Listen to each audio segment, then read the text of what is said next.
இதில் வந்து உங்களுக்கு எப்படி இன்ட்ரெஸ்ட் வந்தது?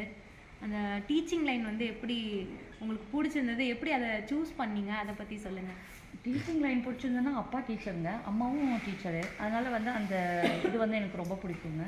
அப்புறம் நெக்ஸ்ட் வந்து எல்லாம் எங்கள் வீட்டில் எல்லாருமே சின்ன குழந்தைங்க, நான் தான் பெரிய குழந்தை. அதனால் எல்லாத்துக்கும் சொல்லிக் கொடுக்க நான் என்னோடய ஒர்க்கும் பண்ணிவிட்டு அவங்களுக்கும் சொல்லிக் கொடுக்க அந்த ஒரு இதாகப்பட்டது என்கிட்ட இருந்ததுங்க. நாங்கள் வந்து அங்கே ஹிந்தி வந்து எல்லாருமே டியூஷன் போய் படிப்போம். அதனால் நான் ஹிந்தி முடிச்சிருந்ததுனால அப்புறம் ஹிந்திக்கு வாண்டட் இருக்கிறதுனால அப்புறம் ஹிந்தி டீச்சராக போனேங்க கொஞ்ச நாள். அதுலேயே அப்படியே கண்டினியூ பண்ணேங்க. அப்புறம் கடைசியில் என்னால் 8 இயர்ஸ்க்கு மேலே என்னால் அதை வந்து சஸ்டைன் பண்ண முடியல. குடும்பத்தையும் அதையும் பேலன்ஸ் பண்ண முடியாதனால ஸ்டாப் பண்ணிட்டேங்க. சூப்பர். இப்போ 8 இயர்ஸ் எக்ஸ்பீரியன்ஸில் நீங்கள் சொல்லுங்கள், ஸ்டூடெண்ட்ஸ் வந்து நீங்கள் எப்படி ஹேண்டில் பண்ணுவீங்க? ரொம்ப அப்படியே ஸ்ட்ரிக்டான டீச்சராக இருப்பீங்களா, இல்லை வந்து சரி ஓகே நான் ஜாலியாகவே வந்து பாடங்களெல்லாம் சொல்லிக் கொடுப்பேன்ப்பா, அந்த மாதிரி ரெண்டில் நீங்கள் எது?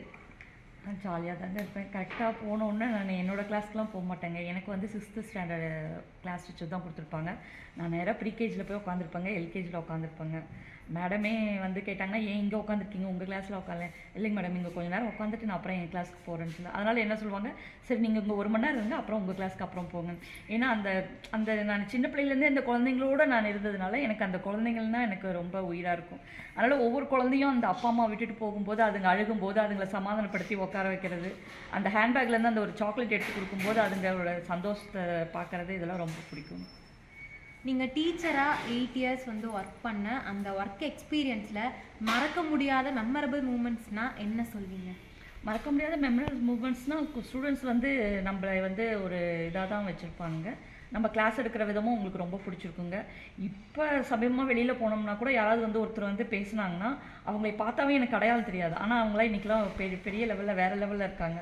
அதுவும் ஒரு தடவைனா ஒரு ஜீப்பை நிறுத்திட்டு ஒரு தம்பி வந்து இறங்கி வந்தாருங்க, போலீஸ் யூனிஃபார்ம் போட்டுட்டு. மேம், நான் உங்ககிட்ட ஹிந்தி படித்தேன், ஞாபகம் இருக்குங்களா? கக்கா கக்கா ஞான்னு சொல்லுவீங்க, நான் பின்னாடி இருந்துட்டு நான் கிண்டல் பண்ணுவேன். ஆனால் இன்றைக்கி பாருங்கள் மேம், நான் இப்படி இருக்கேன் அப்படின்னு. அதை கேட்டுட்டு ரொம்ப சந்தோஷமாக இருந்ததுங்க. என் கூட எங்கள் பொண்ணும் இருந்தாங்க. அப்போ அவள் பார்த்து கொஞ்சம் பயந்துட்டா, போலீஸ் ஜீப் வந்து நிற்க ஒன்று. அப்புறமேட்டு அவள் பார்த்துட்டு, அம்மா இன்னும்மா இவ்வளோ பெரிய இதெல்லாம் நீ பண்ணியிருக்கீங்களான்னு சொல்லிட்டு. ஏன்னா அவள் குழந்தை பிறந்த உடனே நான் வந்து வேலைக்கு போகலைங்க, அதனால் அவளுக்கு அந்த எக்ஸ்பீரியன்ஸ் அவ்வளோவா இருக்காது. அப்புறமேட்டு அது வந்து அதெல்லாம் எனக்கு ரொம்ப ரொம்ப கிஃப்டாக நான் நினைக்கிறேங்க. இப்போது எனக்கு இன்னொரு கேள்வி என்ன அப்படின்னா, ஒரு சிலருக்கு வந்து சின்ன வயசுலேருந்தே ஒரு ட்ரீம் இருக்கும். நம்ம வந்து படிக்கிற போல இருந்து நம்ம நினச்சிட்டு இருப்போம், படித்து முடித்தோடனே இந்த வேலைக்கு தான் போகணும் அப்படின்னு சொல்லிட்டு. அந்த மாதிரி நீங்கள் சின்ன வயசாக இருக்கும் போதுலேருந்தே நம்ம டீச்சிங் லைனுக்கு தான் போகணும் அப்படின்ற அந்த ஒரு தாட்டோடு படிச்சுட்டு அப்படியே நீங்கள் வேலைக்கு போனீங்களா, இல்லை வந்து சின்ன வயசில் உங்களோட ட்ரீம் வேறையாக இருந்ததா? ட்ரீம் வந்து ஒன்று மட்டும் இருந்ததுங்க, அப்பாவுக்கு ஹெல்ப் பண்ணணுன்ற ஒரு ட்ரீம் இருந்ததுங்க. வேலைக்கு போய் அப்பாவுக்கு சம்பாதிச்சு கொடுக்கணுன்னு. ஆனால் அப்பா வந்து கன்வின்ஸ் பண்ணி கல்யாணம் பண்ணி வச்சுட்டாரு. ஏன்னா இந்த மாதிரி கவர்மெண்ட் சர்வெண்ட் மாப்பிள்ள மறுபடியும் கிடைக்காதம்மா, நீ பண்ணிக்கோ அப்படின்னு சொல்லிட்டாருங்க. ஆனால் அப்புறமேட்டு எங்கள் பாப்பா பிறந்த உடனே எங்கள் வீட்டுக்காரர் அதை தெரிஞ்சுக்கிட்டு என்னை டிஎன்பிசி எக்ஸாம்க்கெலாம் படிக்க வச்சாருங்க. ஒரு 4 இயர்ஸ் படிக்க வச்சாருங்க. 0.5 0.1லலாம் எனக்கு நிறையா மிஸ் ஆகிருக்குங்க.